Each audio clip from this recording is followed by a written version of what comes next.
Dévotion journalière. Lecture biblique, Matthieu chapitre 27, versets 1 à 26. Ils ont pris les 30 pièces d'argent, la valeur de celui qui a été estimé, qu'on a estimé de la part des enfants d'Israël, et ils les ont donnés pour le champ du potier, comme le Seigneur me l'avait ordonné.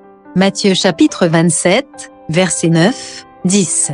Il y a plusieurs années, notre maison a été cambriolée, quand nous étions en déplacement. Les voleurs nous ont pris un certain nombre de biens, dont un ensemble de couverts en argenterie. C'était le cadeau de mariage que les parents de mon mari nous avaient offert. Cette argenterie était un trésor. Au moment de son vol, ma belle-mère avait déjà rejoint le paradis. Aussi, bien que nous ayons racheté de nouveaux couverts, nous ne pouvions pas vraiment remplacer ce trésor, car sa valeur était dans les souvenirs qui y étaient attachés. Il n'y a pas longtemps, la maison de quelques amis a pris feu. Une fois informés que tout le monde était bien sain et sauf, nous nous étions interrogés sur les différentes pertes matérielles. Leurs trophées de chasse accrochés avaient-ils disparu? Et leur collection de vieux livres? Une grande partie de ces biens n'était plus récupérable. Heureusement, certaines de leurs photos de famille avaient été numérisées. Nous étions heureux d'apprendre que de tels trésors avaient ainsi été épargnés. Quelles sont les choses que vous appréciez, et auxquelles vous donnez de l'importance? Arrêtez-vous un instant, et réfléchissez à ce que vous qualifieriez de trésor. Nous pouvons avoir des biens terrestres que nous chérissons comme souvenirs, mais en fin de compte, ce que nous devrions le plus chérir, ce sont les relations, avec les membres de la famille, avec les amis, et avant tout avec Dieu.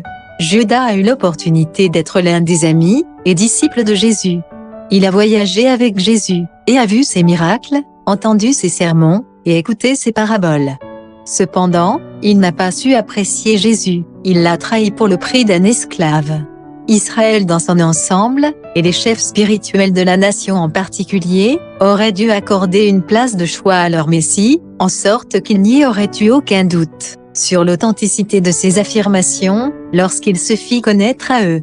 Ils avaient étudié les prophéties de l'Ancien Testament, et connaissaient les nombreuses promesses associées à sa venue.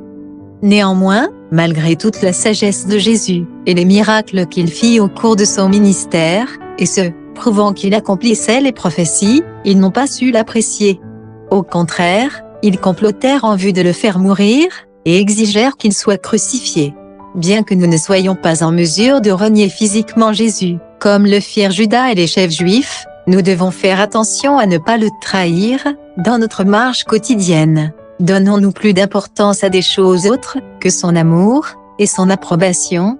Négligeons-nous ce qu'il nous demande de faire, parce que cela ne nous paraît pas pratique, ou parce que nous pensons que ça ne plairait pas à l'un de nos amis, ou même à notre famille? Suivons-nous les commandements donnés dans sa parole? Nous devons quotidiennement sonder notre cœur, et demander à Dieu de nous montrer, si nous le valorisons plus que toute autre chose. Contexte.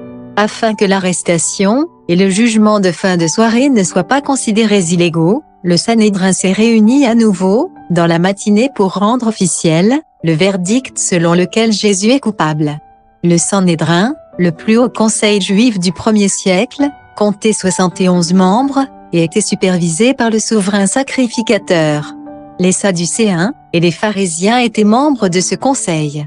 Judas, témoin du procès de Jésus, a eu quelques regrets, voire quelques remords.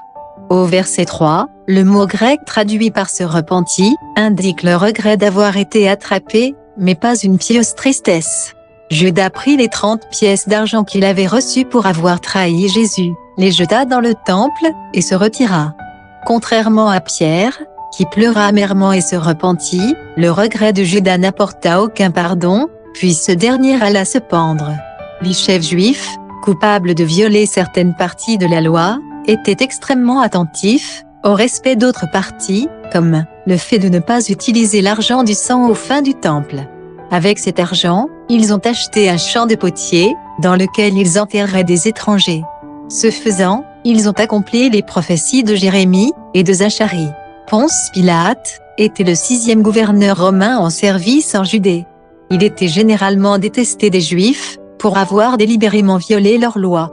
Les Juifs avaient cependant besoin de lui pour faire condamner Jésus, car ils n'avaient pas le pouvoir de condamner quelqu'un à mort. Les chefs juifs accusèrent Jésus de 3 faits: induire la nation en erreur, interdire le paiement des impôts, prétendre être roi. Pilate s'est concentré sur le 3e chef d'accusation, car il pouvait trouver une base légale pour l'exécution en déclarant Jésus révolutionnaire. Mais il constata que Jésus était tout sauf dangereux, et déclara aux Juifs qu'il ne trouvait aucune faute en lui. Les Juifs n'étaient toujours pas satisfaits. Suivant une tradition de la Pâque, Pilate proposa de libérer un prisonnier. Il choisit le meurtrier le plus perfide, et demanda donc aux Juifs de choisir entre Barabbas et Christ. Les Juifs, ayant cédé au diable, choisirent de faire libérer Barabbas. À ce stade, Pilate agissait plutôt par convenance, et non par intégrité. Pour plaire aux Juifs, il ordonna que Jésus soit crucifié. Regardez de plus près. 1.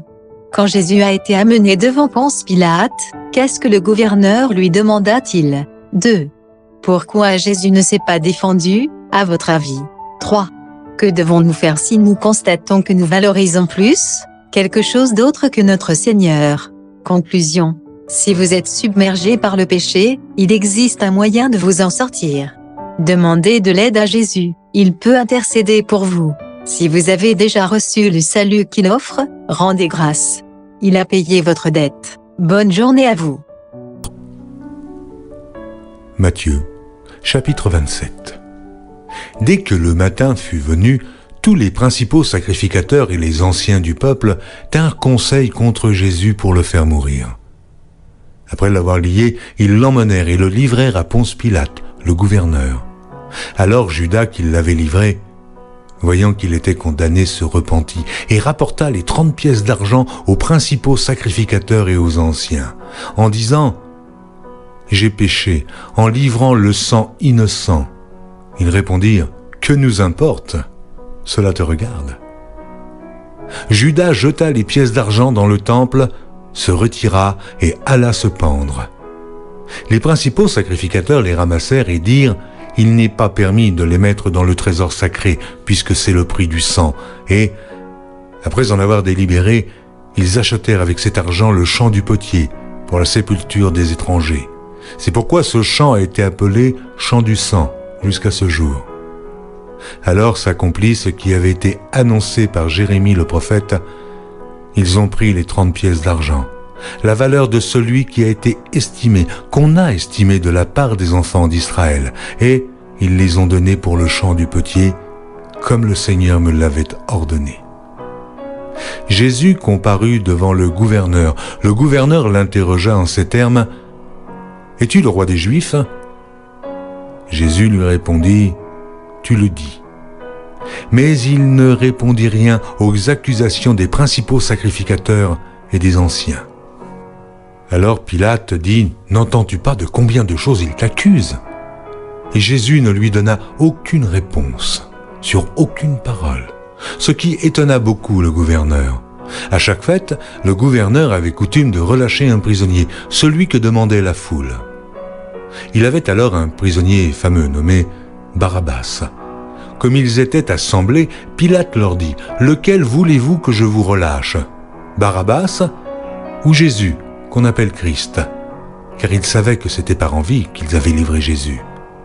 Pendant qu'ils étaient assis sur le tribunal, sa femme lui fit dire: « Il n'y a rien entre toi et ce juste, car aujourd'hui j'ai beaucoup souffert en songe à cause de lui. » Les principaux sacrificateurs et les anciens persuadèrent à la foule de demander Barabbas et de faire périr Jésus. Le gouverneur, prenant la parole, leur dit: « Lequel des deux voulez-vous que je vous relâche ?» Ils répondirent: « Barabbas. » Pilate leur dit: « Que ferai-je donc de Jésus qu'on appelle Christ ?» Et tous répondirent: « Qu'il soit crucifié. » Le gouverneur dit: « Mais quel mal a-t-il fait ?» Et ils crièrent encore plus fort: « Qu'il soit crucifié! Qu'il soit crucifié !»